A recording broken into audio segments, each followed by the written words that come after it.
Quero convidar você, meu amado, minha amada, a abrir a sua Bíblia em Atos capítulo 4. Atos capítulo 4.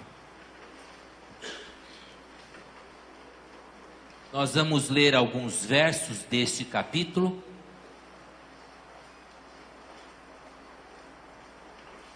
A partir do verso 32, Atos capítulo 4. Diz assim a palavra do Senhor: da multidão dos que creram, era o coração e a alma. Ninguém considerava exclusivamente seu nenhuma das coisas que possuía, porém tudo lhes era comum. Com grande poder, os apóstolos davam testemunho da ressurreição do Senhor Jesus, e em todos eles havia abundante graça, pois nenhum necessitado havia entre eles, porquanto os que possuíam terras ou casas, vendendo-as, traziam os valores correspondentes e depositavam aos pés dos apóstolos, e se distribuía a qualquer um à medida que alguém tinha necessidade. José, a quem os apóstolos deram o sobrenome de Barnabé, que quer dizer filho da exortação, levita, natural de Chipre, como tivesse um campo, vendendo-o, trouxe o preço e o depositou aos pés dos apóstolos. Que a palavra do Senhor alcance o seu coração nesta noite, amém? Queridos, viver o cristianismo que nós pregamos é algo que precisa ser muito natural entre nós. Hoje, na hora do almoço, contavam uma história de uma mãe que discutia com a avó no carro, e aí o netinho disse para a mãe: mamãe, você não nos ensina a obedecer a senhora? Aí a mãe: sim, mas por que você está falando isso, menino? Não, porque a senhora está desobedecendo a vovó, e ela é sua mãe. Então, se nós temos que obedecer você, que é a nossa mãe, você tem que obedecer a sua mãe. Tom, da boca dos pequenos vêm as grandes verdades. Coerência naquilo que pregamos, coerência naquilo que declaramos. Entre a nossa prática e o nosso discurso, a distância deve ser zero. Nós precisamos viver o padrão conceitual que a palavra de Deus estabelece para a nossa vida enquanto cristãos. Por que eu coloco a questão de um padrão conceitual? Porque eu não estou fazendo nenhuma defesa, por isso é conceitual, que nós façamos exatamente o que estes irmãos lá em Jerusalém fizeram. Aqui não há um convite para que saiamos para os cartórios e vendamos as nossas propriedades e tragamos o dinheiro aqui no gasofilácio, porque aí nós teríamos que fazer o que eles fizeram. Eles vendiam a casa e vinham morar na igreja, porque na verdade havia um sentimento muito forte da imediata volta de Jesus Cristo. Foi um erro teológico, mas que mostrou um acerto vivencial. A igreja em Jerusalém ela vivia com os pés na terra, mas com o coração no alto. Amém? O foco, a prioridade, o interesse maior daquele povo eram as coisas do alto. Por isso, eles foram envolvidos com um sentimento de uma volta tão imediata de Jesus, que eles começaram a vender as suas propriedades e a trazer tudo, porque entendiam que logo o Senhor voltaria e levaria a sua igreja e a história continuaria lá na glória. Nós não sabemos o momento em que o Senhor vai voltar, mas nós precisamos entender que Ele pode voltar a qualquer momento.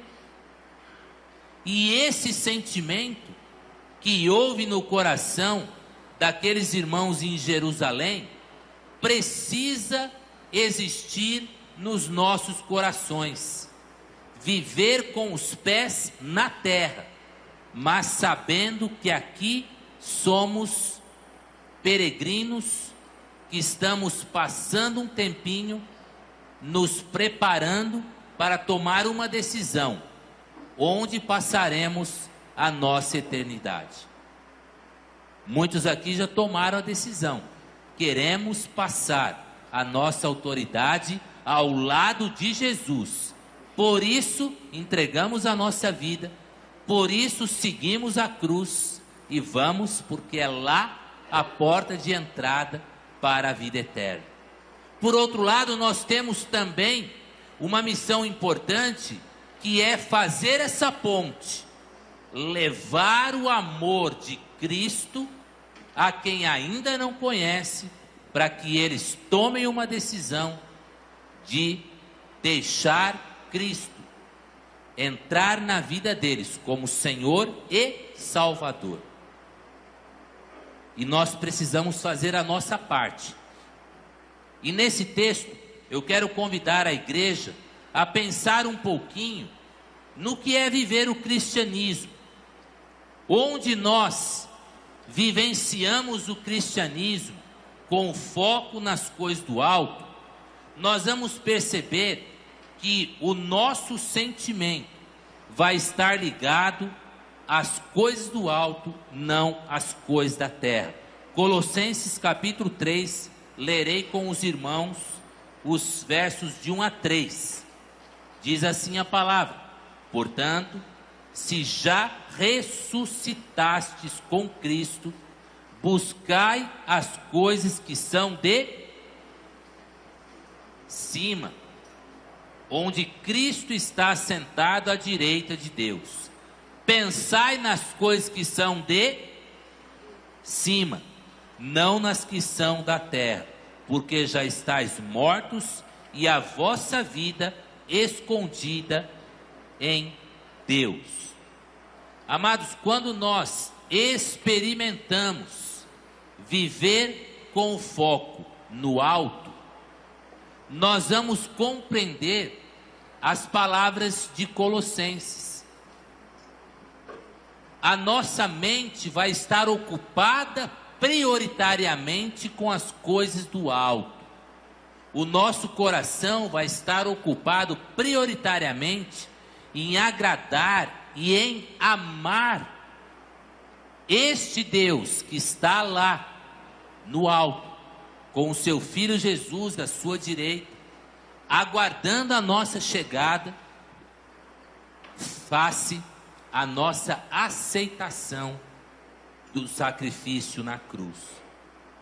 Quando Paulo ensina que nós precisamos pensar nas coisas do alto e não nas coisas da terra, Paulo está querendo chamar a nossa atenção para que nós não tenhamos uma vida baseada tão somente na experiência terrena. Porque na experiência terrena tudo pode mudar. Alguém aqui já passou pela experiência de demissão? É complicado, né? Meu primeiro trabalho foi na Pirelli, trabalhei 7 anos, mas um dia eu trabalhava num setor que tirava cópias para os outros setores.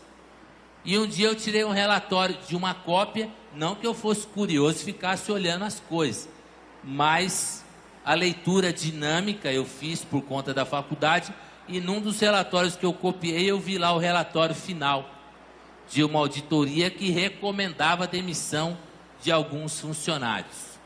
Funcionários que tivessem uma condição de vida mais confortável, solteiros que morassem com os pais, que não estivessem, ou que estivessem fazendo faculdade, porque havia uma possibilidade maior de arrumar um trabalho. Aí quando eu fui lendo aquelas características, eu falei: rapaz, que eu dancei. Eu acho que eu rodei nessa, viu? Ah, dito e feito, acabou o expediente, o chefe me chama. Olha, a empresa está indo uma parte para Cerquilho, uma parte vai ficar por aqui, e a gente está fazendo um corte aí. Muito obrigado aí pelos 7 anos que você colaborou. Tchau. Aí foi de boa, né? Recebi lá todos os meus direitos, uma grana por conta de um projeto da própria empresa, tal. Mas é complicado, né? Eu nunca passei por uma outra experiência de demissão, foi minha única. Mas eu, no exercício pastoral, a gente se depara muito com aquele pedido: pastor, ora por mim. Cheguei, trabalhei ontem até meu horário, quando acabei, o chefe falou: me dá a chave aí, não precisa voltar amanhã, obrigado, tchau. A gente perde o chão um pouco, não perde? Isso é confiar nas coisas terrenas. Mas quando o nosso olhar está no alto, o que a gente pensa? Perdi o emprego ou o Senhor tem algo melhor para mim? O Senhor tem algo melhor para mim. Essa é a visão de quem vive com o olhar no alto. Deus tem o melhor para mim. Deus tem uma nova história para escrever na minha vida, porque eu vivo com os pés na terra, mas com o olhar no alto. Esta igreja, lá em Jerusalém, nós vemos isso. Da multidão dos que creram, era um o coração e a alma. Aquela igreja devia gostar muito de falar: nós somos a igreja de Jerusalém, uma igreja que anda... Aí só vocês são de Jerusalém, agora nós todos, uma igreja que anda... Era um coração. E quando o coração é um, quando a mente é uma, a gente vai junto. É para fazer o dia do cuidado, a gente vai junto. É para trabalhar em missões, a gente vai junto. É para fazer trabalhos na congregação, é para fazer outras atividades, nós vamos juntos. Podemos não estar juntos fisicamente e corporeamente, mas podemos estar juntos no apoio, na intercessão, na cobertura espiritual. Será que o grupo que sai para a rua não precisa dessa cobertura espiritual e essa cobertura de proteção? Claro que precisa. É importantíssimo. Lá fora existe um inimigo feroz que anda ao nosso lado procurando um momento para o ataque. Mas quando nós saímos daqui, a gente primeiro reveste o nosso coração para que o poder do mal não nos alcance, mas ao contrário, que a gente invada o espaço que o diabo tem ocupado para resgatar vidas para o Senhor. Esse é o nosso papel. E aqui, quando nós começamos a ler sobre esta igreja, o texto começa dizendo que o coração e a alma era um, e que por ser um, eles entendiam que deviam olhar para as coisas do alto. Por isso eles não olhavam para a sua realidade. Eles olhavam sempre para a realidade de Deus. Se Deus precisa do meu talento, está aqui, eu dou todo o meu talento para o Senhor. Se Deus precisa da minha capacidade artística, Senhor, está aqui toda a minha capacidade artística. Se Deus dá a capacidade de canto, se Deus dá a capacidade de dobrar o joelho e interceder pela igreja, faça e coloque isso no altar do Senhor, para que Ele use aquilo que Ele deu a você, para você abençoar aqueles que circundam a sua vida. Quando nós experimentarmos esta ênfase vivencial de ter o nosso coração voltado para o alto, nós vamos compreender na prática o que declara Mateus 6,33. Repitam comigo: buscai primeiro o reino de Deus, e as demais coisas vos serão acrescentadas. Esse é o conceito. Busque o Senhor, e aquilo que houver de necessidade, o Senhor, em resposta à sua busca, vai atender no tempo dele. Amém, queridos? A mensagem do verso 33 é interessante. Com grande poder, os apóstolos davam testemunho da ressurreição do Senhor, e em todos eles havia abundante graça. É interessante notar que o verso 32 fala do sentimento de olhar para o alto e viver a partir dessa realidade. O verso 33 diz que quando a gente vive a experiência de um cristianismo verdadeiro, o testemunho da ressurreição de Cristo e da salvação, ele precisa ser algo muito natural na nossa vida. Os apóstolos, com grande poder, faziam grandes maravilhas. E o que é que autenticava o ministério destes homens? Volta uma página, nem tanto, uma página, na minha Bíblia, uma página, né? Atos capítulo 7, Atos capítulo 4, a partir do verso 7. O texto diz assim: e pondo-se no meio, perguntaram: com que poder, ou em nome de quem, fizeram isto? Fizeram o quê? Curas, milagres e tantas outras coisas que aconteciam. E o começo do texto mostra que aconteceram curas.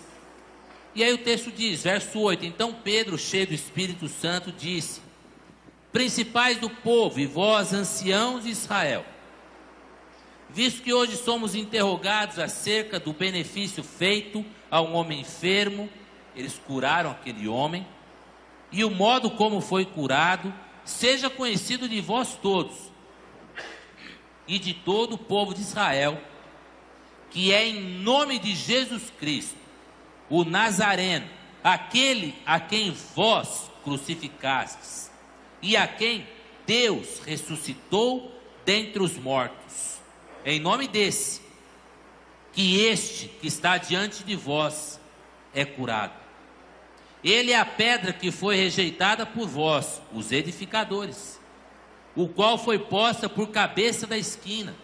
Em nenhum outro há salvação, porque também debaixo do céu nenhum outro nome há, dado entre os homens, pelo qual devamos ser salvos. Então eles, vendo a ousadia de Pedro e João, e informados que eram homens sem letras e indoutos, maravilharam-se e reconheceram que eles haviam estado com Jesus. E vendo estar com eles o homem que fora curado, nada tinham que dizer ao contrário. Todavia, mandando-o sair fora do conselho, conferenciaram entre si, dizendo: que havemos de fazer a esses homens? Pois a todos os que habitam em Jerusalém é manifesto que um sinal notório foi feito e não podemos negar. Amados, esta resposta de Pedro e João, ela foi uma resposta categórica. O que vocês estão fazendo aí? Curamos um homem que estava ali. Em nome de quem? Com que poder vocês fazem isso? Nós não podemos perder a oportunidade. Se deu brecha, declare Jesus Cristo como Salvador. Vocês querem saber? Eu vou dizer. Nós fazemos isso em o nome de Jesus, aquele que foi crucificado por vocês, mas aquele que Deus ressuscitou dentre os mortos, e não há nenhum nome debaixo do céu que possamos ser salvos. Eles confessaram e mostraram Jesus, e não era aquela amostragem do tipo: quem te curou? Jesus, amém, glorifique a Deus. Não, ali a glória, ela era efetivamente dada a quem deve. Eles declararam: fazemos isso em nome de Cristo. E aí o pessoal cochichou, alguém já deu uma pesquisadinha no Google, João, Pedro, rapaz, não são letrados, não tem nada de faculdade, e falavam com uma desenvoltura.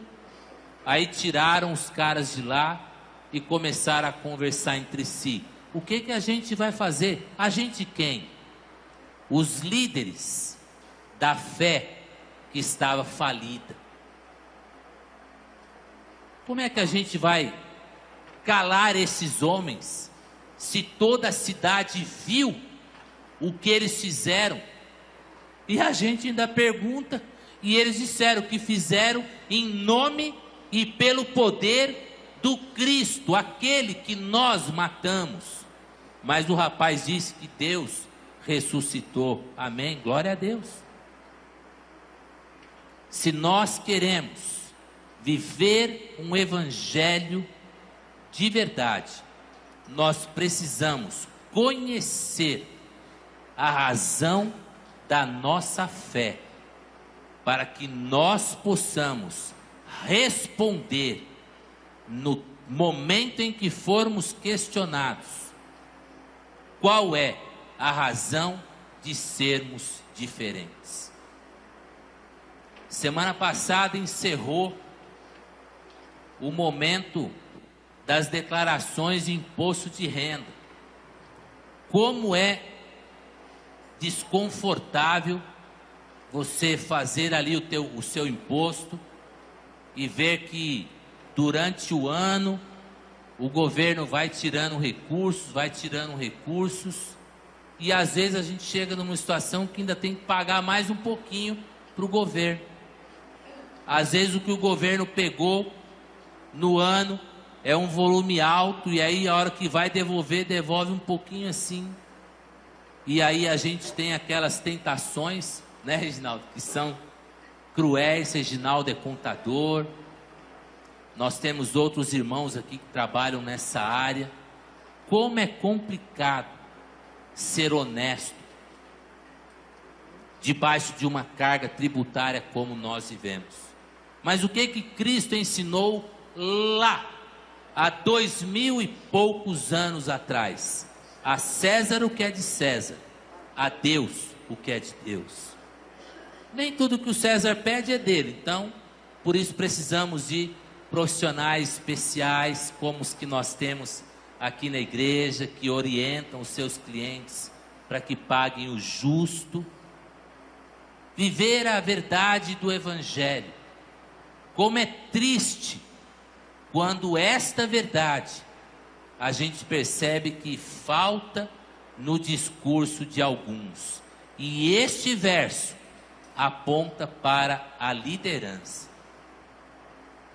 A nossa vivência tem que mostrar o poder de Cristo, porque senão não seremos seguidos, não seremos orientadores da multidão. Nós devemos tomar muito cuidado, queridos, com o que falamos e aquilo que vivemos. O nosso falar ou o nosso escrever, e aí eu sempre recoloco a questão das redes sociais, aquilo que você expõe no seu canal de rede social deve refletir a glória de Deus. Atos 4:29 diz assim: não saia da vossa boca nenhuma palavra torpe, mas só a que for boa, para promover a edificação, para que dê graça aos que ouvem. Eu quero convidar você a fazer uma etiquetinha com esse verso. Efésios, eu falei errado? Oh, perdão. Efésios 4:29. Obrigado. Efésios 4:29. Não saia da vossa boca nenhuma palavra torpe, mas só a que for boa, para promover a edificação, para que dê graça aos que a ouvem. Conversava um dia desse com um fotógrafo profissional, e ele ministra cursos de fotografia, e na igreja dele ele tem um ministério de fotografia, e a frase que é batida o tempo todo: não saia da vossa máquina nenhuma foto torpe.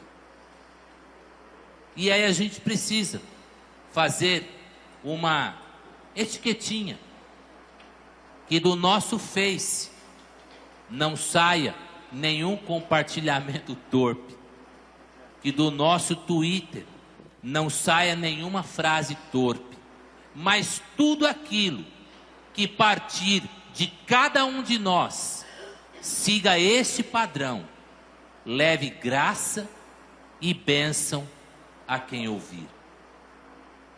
Assim, nós estaremos vivenciando uma verdade e uma realidade do Evangelho.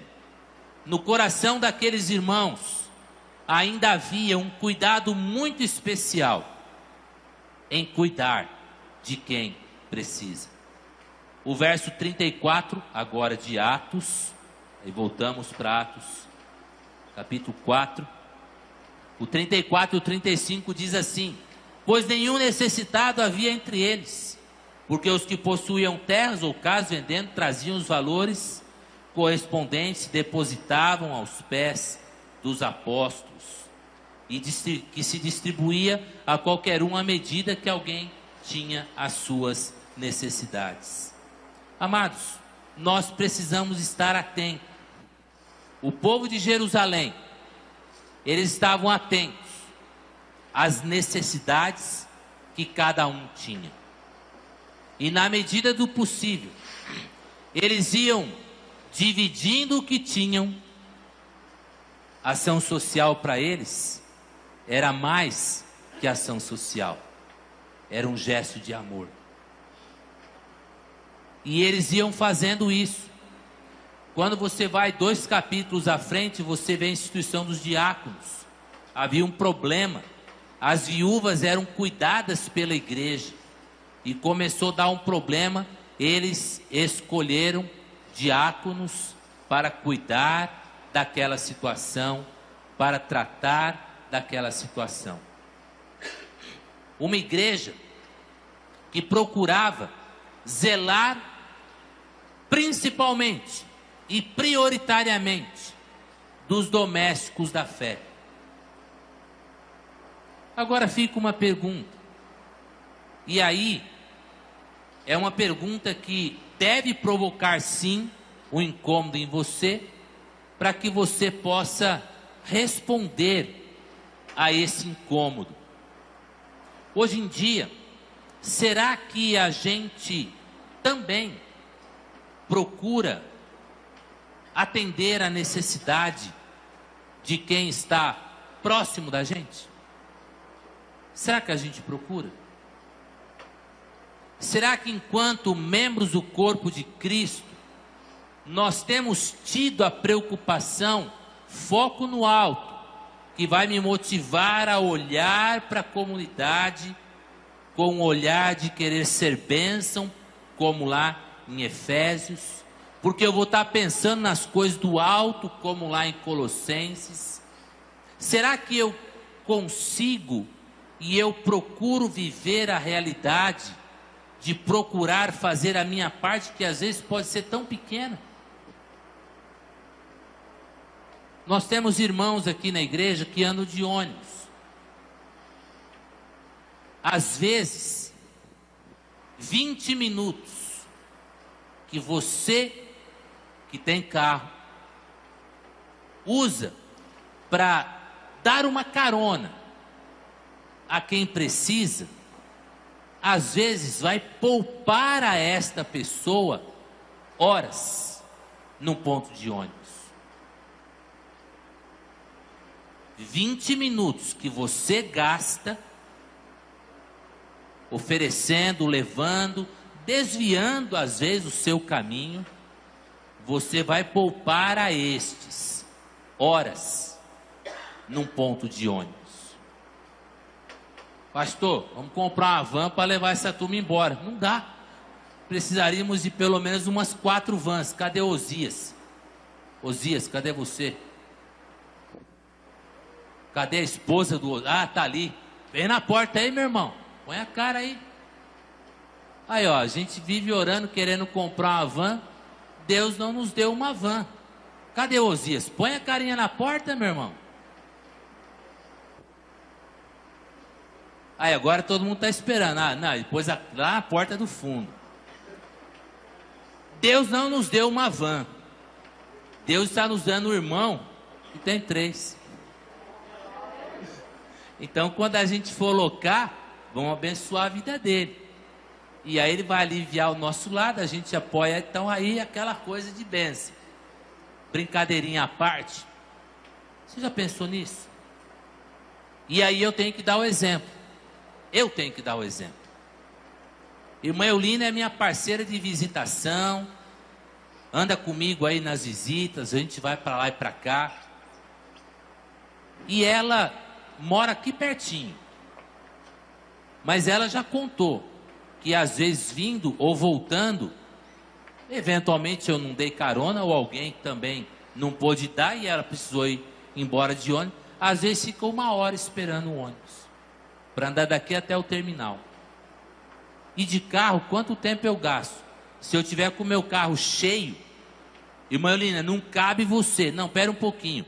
Desce 2 aqui, eu vou ali e já volto. 20 minutos. 10. E eu economizo, às vezes, horas. Porque o ônibus às vezes demora. Não é um detalhe pequeno?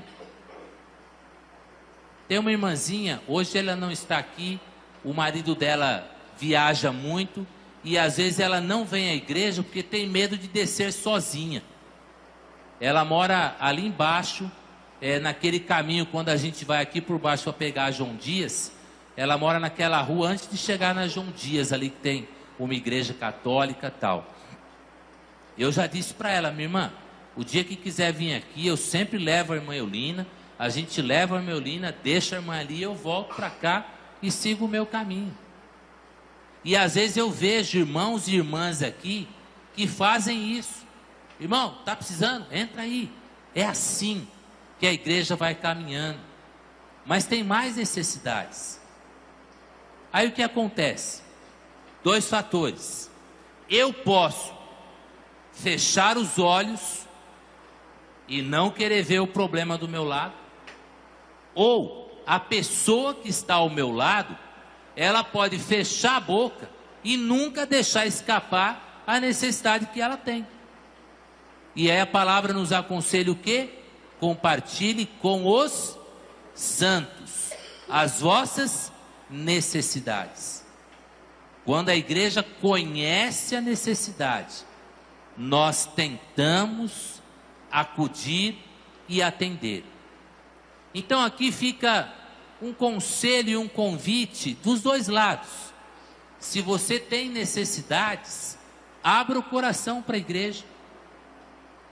E a igreja, dentro das possibilidades, vai buscar a solução para esses problemas. Foi assim que chegou a necessidade do acolhimento de uma família muçulmana. Conversei recentemente com um pastor, ele falou: mas está pregando evangelho para ele? Está abrindo a Bíblia, Jesus, Jesus, Jesus. Eu falei: não, ainda não. Mas ele já está percebendo que o Cristo que nós amamos nos faz andar com eles para lá e para cá, nos faz abrir a porta, como o pastor Valdir fez, cedendo lá um espaço, 2 quartos, dois ambientes, um banheiro, para que eles tivessem uma moradia digna. E eles estão entendendo o amor de Cristo e conhecendo o verdadeiro amor cristão.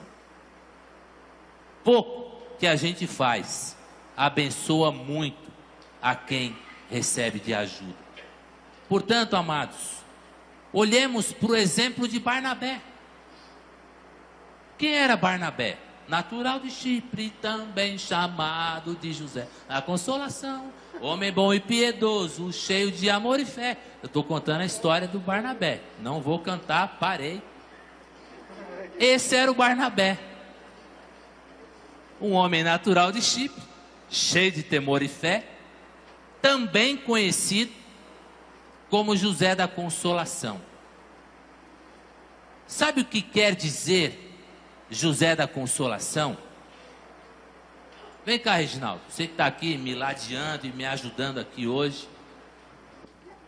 O Barnabé era o cara que ele via um camarada cabisbaixo, ele chegava e... É isso aqui, ó. Barnabé é aquele cara que chega e abraça e vai junto. Esse era Barnabé. E eu queria convidar a igreja para seguir o exemplo de Barnabé. Sabe quem era o Barnabé? O texto vai mostrar, verso 36, José, que os apóstolos também chamaram de Barnabé, que queria dizer filho da exortação, levita, natural de Chipre, vendendo um campo, trouxe o preço e depositou no pé dos apóstolos. Outros também fizeram. Por que só Barnabé foi citado? Há um entendimento de interpretação que eles citaram no texto bíblico Barnabé por ele ter sido o primeiro. Ele tomou a iniciativa. E isso tinha lógica, porque ele era levita. O levita, via de regra, ele não tinha propriedades. Provavelmente os estudiosos dizem que esse terreno que ele vendeu e deu lá na igreja era da mulher dele, porque quando casou passou a ser herança dele, mas como levitas não tinham direito a ter herança, então não era de família dele. Então esse terreno foi agregado à vida dele, mas no momento oportuno ele vendeu e foi lá e deu para a igreja. E aí outros se motivaram e começaram a fazer isso. Amados, Barnabé, ele não espera que alguém comece a colocar a mão no bolso. Ele vai lá, ele tira a parte dele e ele abençoa. Alguém fez isso com o Projeto Acolher. Já fizeram isso com outras iniciativas. Se você entrar hoje lá na Central Kids, quem conheceu o espaço alguns meses atrás, você vai ficar impressionado da mudança. Foi feita uma transformação total naquele espaço. Hoje é um espaço digno para as crianças entrarem. Se você olhar a sala dos juniores, você vai ver mudanças também, cadeirinhas novas, que chegaram ontem aí, que a gente está negociando uma doação com o pessoal da empresa da Ruth. Se você for lá no berçário, você vai ver um umidificador de ambiente que foi doado lá para o berçário, para o bem-estar das nossas crianças. A gente teve doações e o caixa da igreja, claro, gastou com a infraestrutura, mas muita coisa na finalização do projeto Central Kids tem sido feito com doações. São Barnabés que entendem a necessidade e fazem frente àquela necessidade. Barnabé era um homem que ele era conhecido por ser o apoiador. Quando Paulo se converteu, Paulo era um cara do mal. Paulo era um cara que ele era do mal, mas nem tanto. Vamos dar o crédito certinho. Paulo levava muito a sério a sua fé no Deus único. E quando apareceu essa história de cristianismo, peraí, como assim? O Deus soberano se fez homem e veio habitar entre nós? Paulo não tinha lido João 1 direito, então ele não tinha entendido ainda. E ele ficava com aquele conceito, eles querem limitar Deus do infinito a um homem. E Paulo começou a perseguir por zelo da fé no Deus verdadeiro. E prendeu o cristão, não matou, mas deixou matar. Estevão foi apedrejado aos pés de Paulo, que era autoridade. Estevão morreu por conta da fé. De repente, este homem se encontra com Jesus.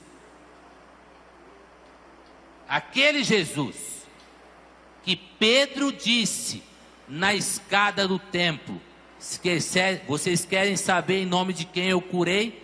Em nome de Jesus. Vocês querem saber no poder de quem a gente faz isso? No poder de Jesus, que foi morto e ressurreto por amor a você. Aí Paulo, no caminho de Damasco, ele tem um encontro pessoal com Cristo. E nesse encontro Jesus chama Paulo, dá um abraço em Paulo e fala: Paulo, agora que você me conheceu, eu vou te mostrar o que é sofrer pelo Evangelho. E Paulo dali começou a sua caminhada na direção de mostrar aos outros que agora ele conheceu o verdadeiro Cristo. Só que quando ele chegou, os discípulos o rejeitaram. Claro, será que ele não é um infiltrado? Será que ele não está aqui para espionar? Ele é o caçador de cristãos. E ele dizia: não, olha, eu mudei, eu encontrei Cristo e tal. Olha, Paulo sofreu. Tomou a costa uma vez num lugar lá que o pessoal jogou ele para fora da cidade achando que ele tinha morrido. Aí Paulo se recolheu um pouco para estudar com um homem sábio chamado Gamaliel. E ali Paulo fica muitos anos. E de repente começou uma movimentação em Antioquia. Eles mandaram Barnabé até lá. Barnabé vai, chama Paulo e começa a andar com Paulo, que até então também era conhecido por Saulo. E a própria dinâmica do texto mostra essa mudança, porque quando Barnabé se envolve com Saulo, o próprio texto diz: Barnabé pega Saulo e traz. Barnabé vai com Saulo. Barnabé vai com Saulo. E dali a pouco o texto começa a falar: Paulo caminha com Barnabé. E aí a gente começa a observar a mudança. Barnabé, na sua caminhada motivacional, ele vai saindo de cena e Paulo vai seguindo o caminho. Organiza uma viagem missionária para arrecadar fundos e, além de levar o evangelho, trazer recurso para Jerusalém. E Barnabé, motivador, está ali. E vai um camarada nessa primeira viagem, um rapaz chamado João Marcos. E no meio dessa viagem, esse jovenzinho, ele amarela. Ele desiste da viagem e fala: galera, para o barco, estou descendo, não quero mais. O texto não diz quais foram, Atos 13, o texto não diz quais foram as motivações que tiraram Marcos dessa viagem. Ele desistiu. Paulo seguiu, fez o trabalho, voltou, resolveu tudo. E aí começa o preparativo para a segunda viagem missionária. Aí o texto diz lá que Paulo com Barnabé já estavam preparando. E aí quem chega aí, Paulo, beleza? Marcos, e aí, tudo bem? Eu estou aqui para ir conversando a viagem. Aí Paulo diz: não, você pediu para sair na outra, você é moleque, né? Qualquer semelhança é mera coincidência. Você é moleque, você vai sair, não vai comigo não. Aí Barnabé chegou e falou: Paulo, pô, realmente, não, tá certo, ele foi moleque, mas vamos dar uma chance. Não, não quero, eu não quero arriscar. Trabalhar para o Senhor, aquele que põe a mão no arado, não pode olhar para trás. Ele colocou, tá, Paulo foi um pouco durão, mas aí, queridos, entra Barnabé. Paulão, seguinte, para não dar confusão, você segue a tua viagem, eu fico com o João Marcos. Era o papel dele. Barnabé era o cara do abraço. Ele abraçou o moleque e falou: cara, fica de boa, estou com você. Paulo saiu para a viagem e Barnabé ficou com João Marcos. Lá no fim da caminhada de Paulo, quando ele chega a Roma, quem ele chama para ficar com ele lá, por ser muito útil a ele e ao Evangelho? Ele chama João Marcos. Porque Barnabé trabalhou na vida dele, abraçou e levou ele junto. Queridos, viver o cristianismo é isso: olhar para o alto, para as coisas de Deus, olhar para baixo, para atender a necessidade e suprir a necessidade do evangelho emocional, social e material. Olhar para o alto, olhar para baixo, com uma postura como a de Barnabé. O cara que não espera, ele parte na frente. O cara que não fica esperando alguém mandar, ele vai e faz a diferença. E principalmente, o cara que é conhecido por ser o filho da consolação. Eu fico tentando imaginar como deveria ser o semblante de Barnabé. Um semblante carinhoso, um semblante meigo, um semblante do cara do abraço. Esse era Barnabé. E eu convido você a pensar na sua vida. Eu quero convidar o Ministério de Louvor a vir à frente. Nós vamos encerrar o nosso culto hoje cantando a música do Barnabé. Mas antes de começarmos aqui a ministrar a música, eu queria convidar você a pensar um pouco na sua vida. Quero convidar você a fechar os teus olhos.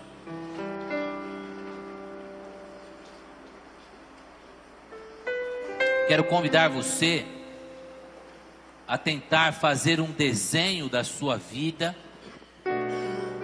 E nesse desenho, delinear as coisas que vimos e os desafios que esse texto de Atos nos traz. Olhar para o alto,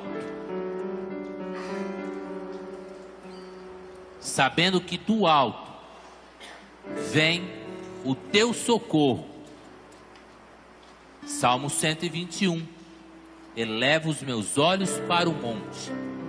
De onde me virá o socorro?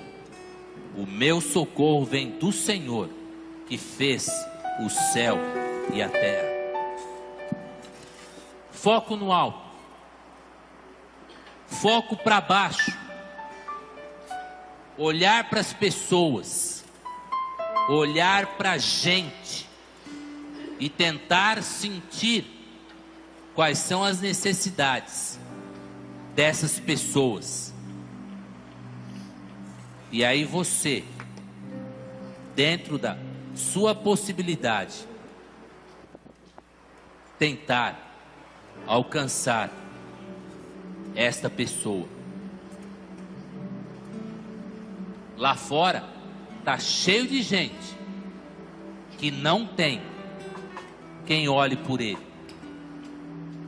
E aí vem a nossa motivação para sair das quatro paredes e alcançar os que estão lá fora com a mensagem do Evangelho, com o pão que eles precisam, com a roupa que eles precisam, com o olhar de gente que eles são.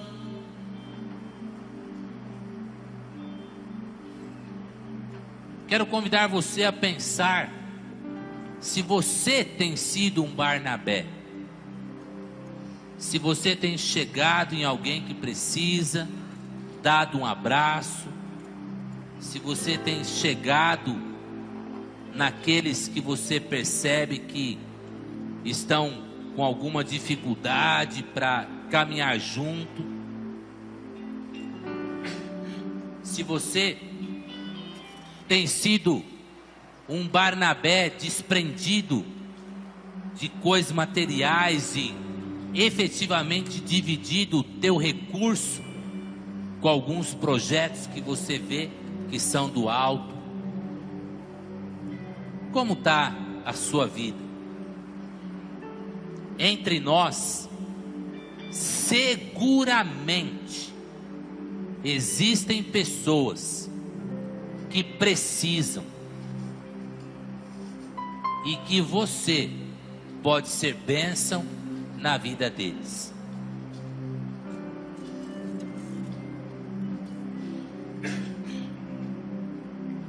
Barnabé tomou iniciativa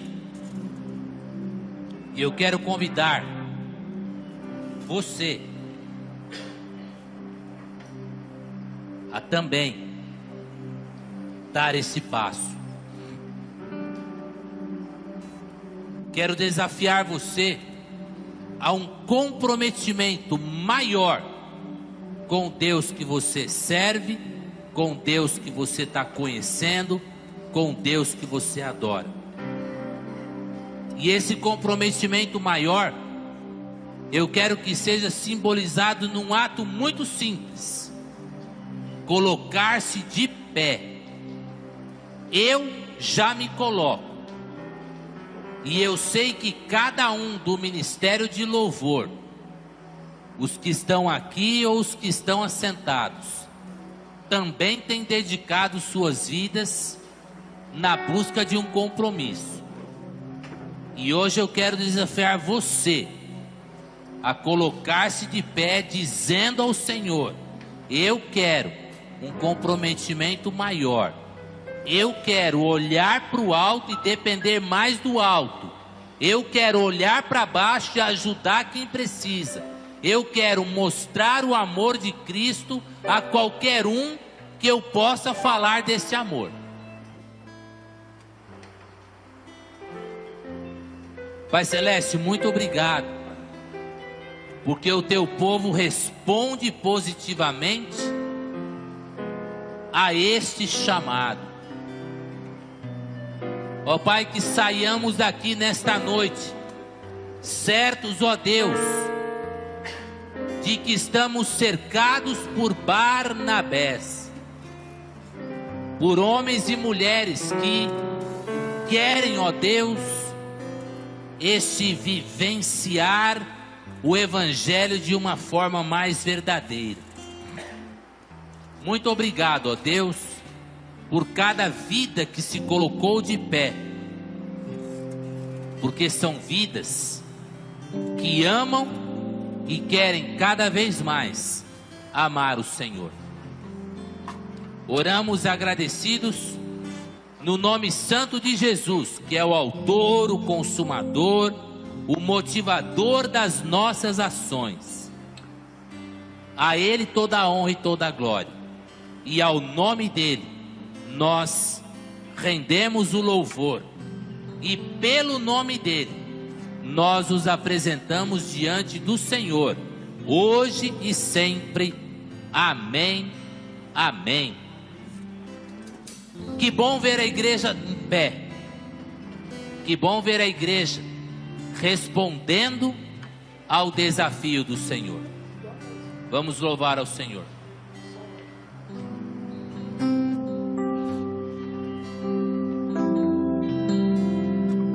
O Ministério de Louvor está me orientando que será uma outra música. Projeta a letra aí. Sonda-me. Sonda-me, Senhor, e me conhece. Quebranta o meu coração. Muda. Transforma-me conforme a tua palavra. Enche-me até que em mim se ache só a ti. Então, usa-me. É isso que nós queremos. Amém? Hoje eu não vou pedir que a igreja se junte ao centro. Eu vou pedir para o pessoal do fundo vir aqui e ocupar o centro, para que a gente fique num bloco só. Então, o pessoal do fundo, vem aqui para o meio, venham para cá, pode vir. Ocupem aqui a parte aqui do centro. Pode vir as filhas do fundo, vem ocupando aqui à frente. Pode ir chegando aí.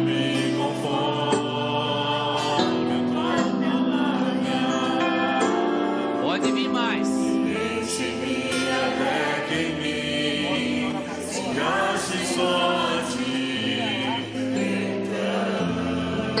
Faça essa oração de verdade. O Senhor abençoa a sua vida, para você ser bênção na vida do outro. Tem muita gente que pode estar precisando da luz que você vai levar.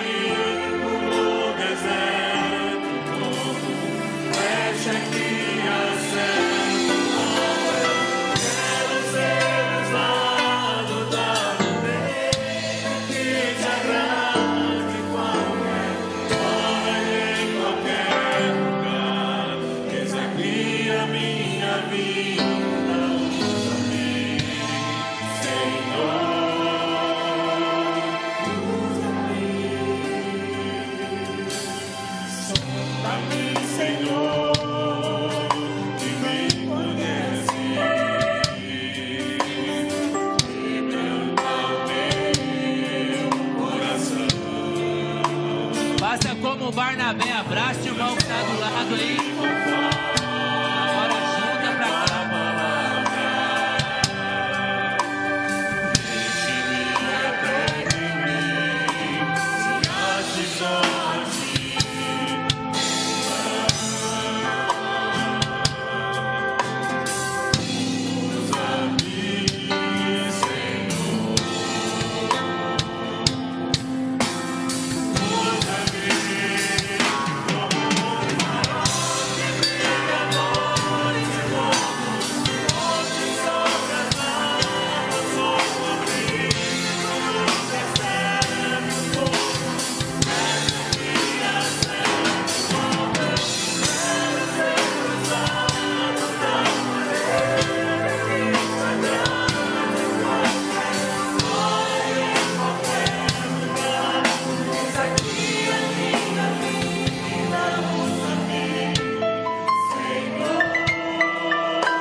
Você precisa levar a sério.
Amém. Eu quero convidar o grupo de louvor a descer e unir-se à congregação. Eu quero convidar os pastores que estão aqui a subirem aqui comigo. Osias, o pastor Paulo, o pastor Valdir. Não sei se temos mais algum pastor aqui presente. Se tiver, se apresente, venha cá. O pastor Irto agora não está à noite não, né? Tem mais algum pastor aqui no plenário?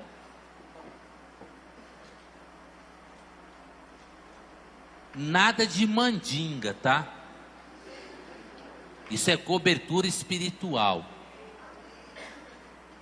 Eu quero pedir para o pastor Valdir ir lá naquela porta lá, pastor, a última.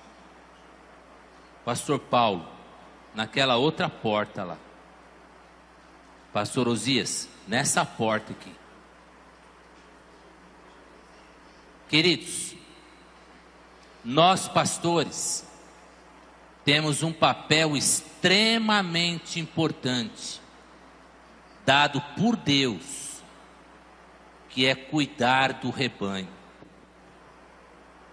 E hoje nós vamos orar, agradecendo a Deus, porque o rebanho está aqui, e nós queremos cercá-los com a nossa bênção. Nós queremos cobri-los com o nosso cuidado, porque Deus nos chamou para isso. Pastores, vamos erguer nossas mãos na direção do nosso rebanho e orar ao Senhor. Pai Celeste, muito obrigado, porque o Senhor desafiou o coração da tua igreja nesta noite a ser uma igreja mais comprometida com o Senhor. E ó Pai, como é gostoso ver a tua igreja respondendo a esses desafios. A nós pastores, nós pedimos que o Senhor continue a nos dar a sabedoria que vem do alto, para que possamos orientar e instruir os rebanhos que o Senhor tem colocado debaixo das nossas mãos. Ó Pai, que com este ato de mãos erguidas na direção do teu rebanho, nesta atitude de cercar o teu rebanho de frente, dos lados, por trás, que o Senhor assim nos coloque como guardiões da fé, como homens que se levantam para defender o nosso rebanho, para proteger o nosso rebanho, para alimentar o nosso rebanho. Queremos uma igreja semelhante à de Jerusalém, mas queremos também ser homens de Deus, pastores, que façam também como aqueles homens faziam no passado. Que o Senhor nos abençoe, que o Senhor nos dê sabedoria para cuidar do rebanho. É a oração que fazemos hoje, no nome santo e poderoso de Jesus. Amém, amém. Muito obrigado, queridos. Que o Senhor derrame sobre você a bênção e a graça que vem do alto. Amém? Acabamos. Agora eu quero que todo mundo, sem sair do lugar, só vira lá para a mesa. Nós vamos fazer uma foto. Aí, Alex, se vira aí. Toda semana nós vamos trocar a foto da igreja no site. Orem lá para o Alex, que ele vai fazer a foto. Todo mundo sorrindo, com aquele olhar de alegria, dizendo glória a Deus por mais um dia que Ele desafia o nosso coração. Amém? Dê um abraço forte aí no seu irmão, desejando uma semana de vitórias. Deus abençoe.